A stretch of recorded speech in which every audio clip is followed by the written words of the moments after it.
Dobrý deň, vítajte pri ďalšom našom cyklistickom dobrodružstve. Dnes sme sa vybrali na Záhorie, štartujeme v Lakšárskej Novej Vsi a chceme vám ukázať dva veľmi pekné náučné chodníky, ktoré sú zároveň aj cyklochodníkmi v chránenej krajinnej oblasti Záhorie. Ďalej naše stopy povedú cez Šaštín Stráže, kaplnku Márie Magdalény a Habány a naspäť do Lakšárskej Novej Vsi. Pre nás to bola v tomto roku prvá taká väčšia cyklistika, no a pre vás to môže byť dobrá inšpirácia pre ďalší výlet.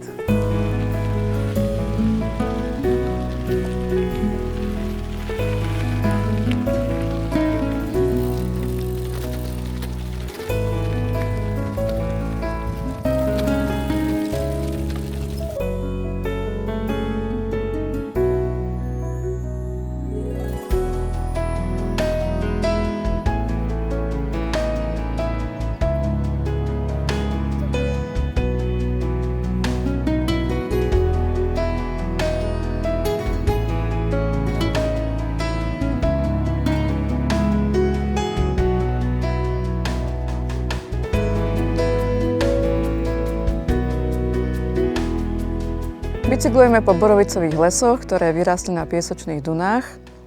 V priehlbinkách medzi dunami sa na niektorých miestach nahromadila v neprípustných vrstvách podzemná voda a vznikli tu vzácne mokraďové spoločenstvá. Na takom mieste sa nachádzame aj teraz. Je to prírodná rezervácia Červený rybník. Je tu slatinné rašelinisko, ktoré je chránené a okrem rašeliny tu rastie aj mnoho iných vzácnych druhov rastlín, napríklad aj kosatec žltý, alebo známa mäsožravá rastlina rosička okrúhlolistá a samozrejme stromy jelša lepkavá. Táto oblasť je zaujímavá aj zo živočíšneho hľadiska. Natrafili sme tu na stopy po práci bobra, obrízené stromy, ale pred chvíľočkou sme našli dokonca aj čerstvé stopy v blate po bobrovi. Ďalej sa budeme uberať náučným chodníkom až do osady Tomky.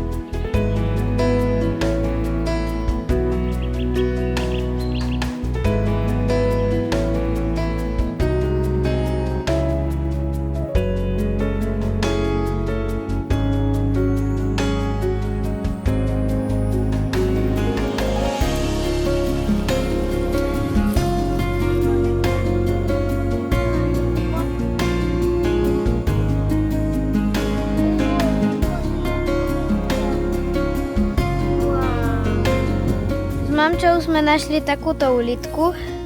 Doma si preštudujeme, že čo to je. Ešte zatiaľ nevieme presne, ale je krásna.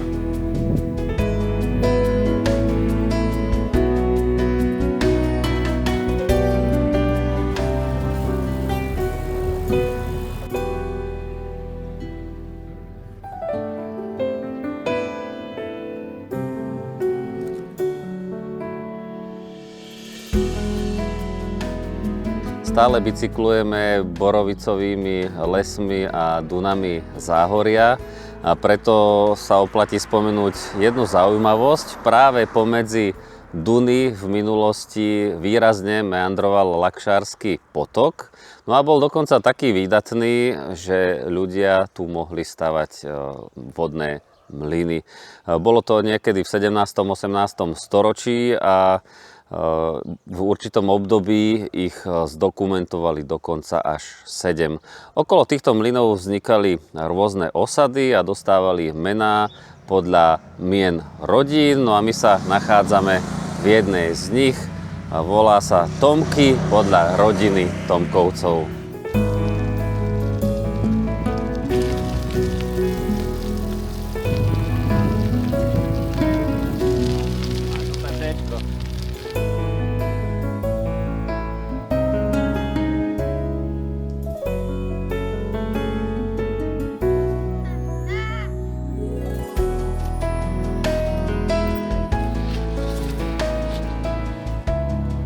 Dnes sme už spomínali, že bicyklujeme po piesočných dunách.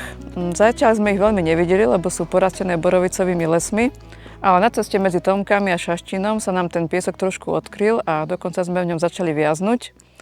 Cesta, ako sa sem dostala, je pomerne zložitá. Všetko sa to začalo na tomto území už v Treťohorách, keď sa tu usádzali morské sedimenty, piesky a íly. Neskôr v štvrtohorách nastúpila tektonická činnosť, striedali sa doby ľadové, medziľadové, ale dôležitým prvkom bola rieka Morava, ktorá vytvárala riečne terasy a práve na nich sa usadzali v štvrtohorách piesky a vietor ich potom posúval do územia a postupne putovali v podobe piesočných dún, záhorím. Spôsobovalo to ľuďom aj problémy a tak Mária Terézia našla také radikálne riešenie. Nechala tu vysadiť borovicové lesy, ktoré tomuto územiu prepožičali aj názov a preto sa nazýva Bor.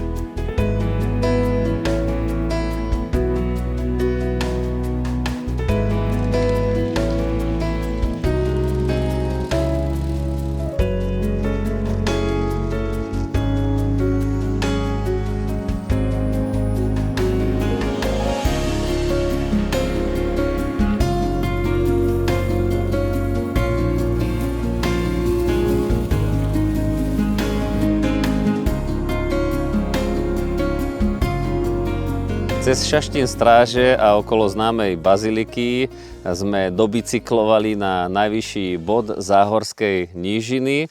Sme pri kaplnke svätej Márie Magdalény a nachádzame sa v nadmorskej výške 297 metrov nad morom.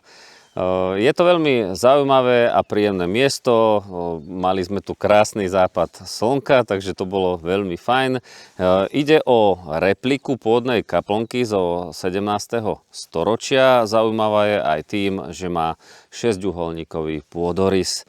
Je to aj známe pútnické miesto, no a kedysi sa na tomto mieste zastavovali aj púte do Šaštína stráž.